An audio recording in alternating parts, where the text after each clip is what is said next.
শেরপুরের গারো পাহাড়ে থামছে না দখলদারদের থাবা।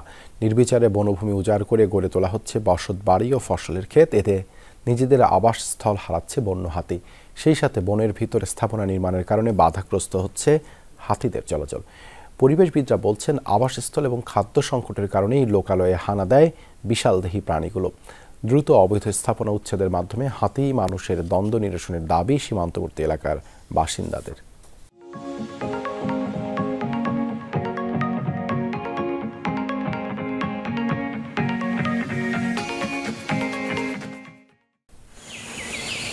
শেরপুরের ৩ উপজেলা সীমান্তবর্তী ঘেরা গারো পাহাড়ে বন বিভাগের রয়েছে ৩টি রেঞ্জ। এগুলো হলো বালিজুরি, রাংটিয়া ও মধুটিলা। অনেক জায়গায় এখন অবৈধ দখলে। ঘটনার অনুসন্ধানে গারো পাহাড়ে শুরু হলো যাত্রা। গহীন থেকে আরও গহীনে যমুনা টিভি।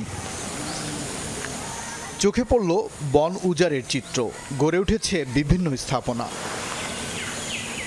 বনের জায়গা দখল করে কেউ গড়েছেন কাঁচা বাড়ি, কেউ বা পাকা। তৈরি করা হয়েছে সবজি ক্ষেত।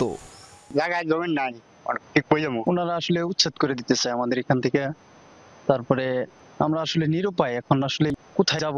সরকারে যদি আমাদের কোনো ব্যবস্থা করে দেয় তাহলে আমরা এখান থেকে বনের জায়গাতে করতে পারি, যাইতে পারি। বিএসএফ এর সীমান্তে কাঁটাতারের সাথে ভারতীয় অংশে বন উজাড়, আবার এপারেও গাছপালা কেটে স্থাপনা। এতে আবাসস্থল হারাচ্ছে বন্য হাতি। খাবার সংকটে প্রায়ই হানা দিচ্ছে লোকালয়ে। তাণ্ডব চালাচ্ছে বসতবাড়ি, ফসলের ক্ষেতে। মারা পড়ছে মানুষ, মরছে হাতিও। বাড়ছে সীমান্তবর্তী এলাকার মানুষের আতঙ্ক। তারপরেও লাগে আর কি। ঘর বাড়ি ভেঙে হলে দিয়ে মানুষজন মারা হলে দিয়ে আমরা দৌড় বাইরে সড়ক টড়ক দিয়ে দূর দিয়ে যাই বাড়ি ঘর ছাইরে ভয় আছে না, ভয়ের কারণে সারা রাত ঘুমে আই না। পরিবেশবাদীরা বলছেন, বনের ভেতর বাড়িঘরের কারণে হাতির চলাচল বাধাগ্রস্ত হচ্ছে। তাই অবৈধ স্থাপনা উচ্ছেদ করতে হবে। প্রায় 2000 একর জায়গা মানুষ দখল করে আসছে। এই 2000 একর জায়গা যদি মানুষ এখান থেকে চলে আসে, হাতিরা নিশ্চিন্ত মনে থাকতে পারবে, হাতি মানুষের দ্বন্দ্ব দূর হবে। বন বিভাগের তথ্য মতে গত 20 বছরে 3টি রেঞ্জের 1800 একর বনভূমি অবৈধ দখলে চলে গেছে। সেখানে উচ্ছেদ অভিযান চালাতে জেলা প্রশাসনে আবেদন করা হয়েছে। সচেতনতামূলক কার্যক্রম চালাচ্ছে এলিফ্যান্ট রেসপন্স টিম।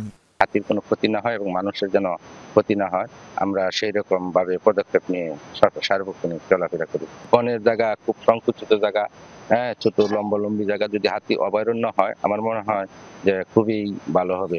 বন বিভাগের হিসেবে গত 15 বছরে হাতির হামলায় প্রাণ হারিয়েছে শতাধিক মানুষ, পঙ্গুত্ব বরণ করেছে 2 শতাধিক, আর হাতি মারা পড়েছে অন্তত 50টি।